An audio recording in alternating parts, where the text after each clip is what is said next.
Ke Dato' Sri, baru-baru ni kita tengok ada warga asing dia buka extension table secara haram ni. Ya. Boleh Dato' komen sikit? Isu warga asing, kita sebenarnya tidak akan botol ansur kepada warga asing yang mengambil kesempatan menjalankan perniagaan di bawah penjaja kecil.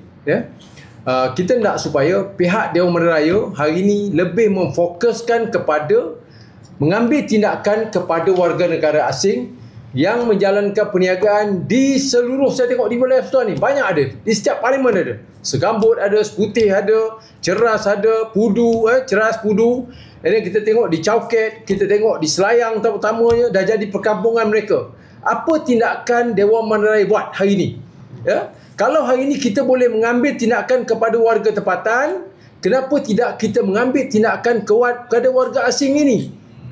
Untuk memastikan kepada warga tempatan ini boleh mencari makan tanpa ada ganggu gugat daripada warga negara asing. Sekarang ni apa nak jadi kepada warga tempatan kita yang hari ini tidak ada kerja, yang nak berniaga secara kecil-kecilan, tetapi ianya mendapat tekanan daripada Dewan Bandaraya Kuala Lumpur. Jadi kalau kita nak educate kepada masyarakat kita, kita kena pastikan warga negara asing ni tidak terlibat di sektor penjaja dan peniaga kecil wilayah persekutuan. Termasuk juga kalau nak cerita di Malaysia ni banyak tempat. Di Negeri Sembilan, warga Pakistan, kita tengok di negeri Johor pun ada, kita tengok di negeri Perlis pun ada. Jadi banyak warga-warga asing ni yang mengambil kesempatan, yang berniaga dan membawa duit ni balik hantar kepada negara mereka. Cara tidak langsung ekonomi kita akan juga terjejas kerana duit ini telah pun dihantar balik ke dalam negara mereka. Jadi ini yang kita nak supaya pihak kerajaan kena pastikan tidak ada warga negara asing yang melibatkan diri di sektor penjaja dan mengambil keuntungan dan mereka ni tidak membayar cukai pun. Tak bayar cukai, tak membayar lesen, tidak membayar perkhidmatan kebersihan dan sebagainya. Jadi saya nampak hari ini lebih baik kita hari ini jadi warga asing. Kita jadi warga negara asing, kita tak perlu bayar cukai. Ada lebih baik daripada kita hari ini menjadi rakyat tempatan, kita ditekan, ditindas dan sebagainya. Jadi saya nampak Dewan Bandaraya Raya ataupun PBT yang lain mestilah mengambil satu sikap yang tegas, pastikan warga negara asing tidak terlibat di sektor penjaja dan peniaga kecil. Ini yang pertama. Kepada peniaga-peniaga tempatan, saya nak bagi tahu kepada mereka ini, jangan ada di kalangan mereka yang melanggar peraturan dan undang-undang PBT. Undang-undang di PKL. Kita tengok di Cauket. Ada pekedai hari ini yang membuat extension haram. Extension haram berpuluh tahun. Apa di PKL buat? Adakah mereka ini menerima habuan?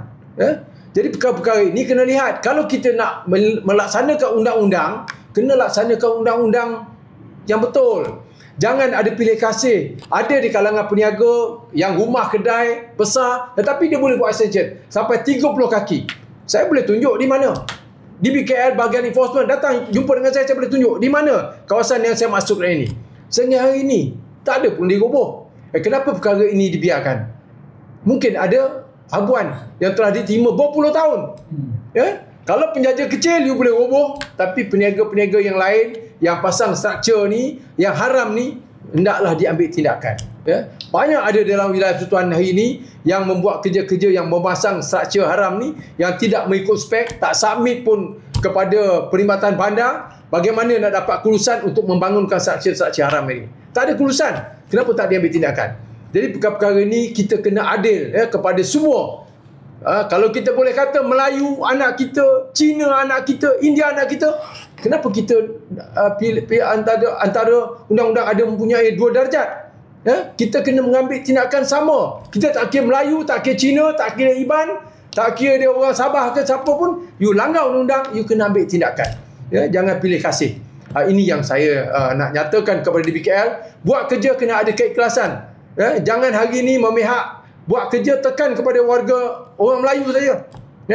Kita tengok di kawasan Seputih, berapa banyak restoran-restoran Cina yang hari ini pasang anak meja di kaki 5, melibatkan orang tak boleh nak jalan kaki pun tak boleh. Jadi kenapa tak diambil tindakan? Kerana kawasan ini dikuasai oleh DAP. Tak boleh kita tengok kepada parti, kita kena tengok kepada undang-undang. Kalau you sebagai orang parti DAP ke, you orang PKR ke, you orang UMNO ke, undang-undang kena laksanakan. Salah tetap salah. Jadi ini yang saya nak nyatakan kepada, tidak perlu ada pilih kasih. Jadi saya harap supaya dengan viralnya kita punya video ni, kita nak supaya DBKL mengambil tindakan dengan tegas. Jangan hangat-hangat tiap ayam saja. Hari ni tekan, hari ni buat. Besok you rehat, lepas tu you tak buat. Apa jadi jalan silang? Baru ni anggota pihak polis turun buat operasi. Berapa banyak dia tangkap. Lepas tu senyap. Hampir setahun tak buat pun, kan? Jadi kita nak supaya tindakan kepada warga asing mestilah konsisten. Jangan ada lagi nak tunggu aduan, kerana anggaplah ini sebagai kerja hakiki you. Hakiki yang you terpaksa kena buat.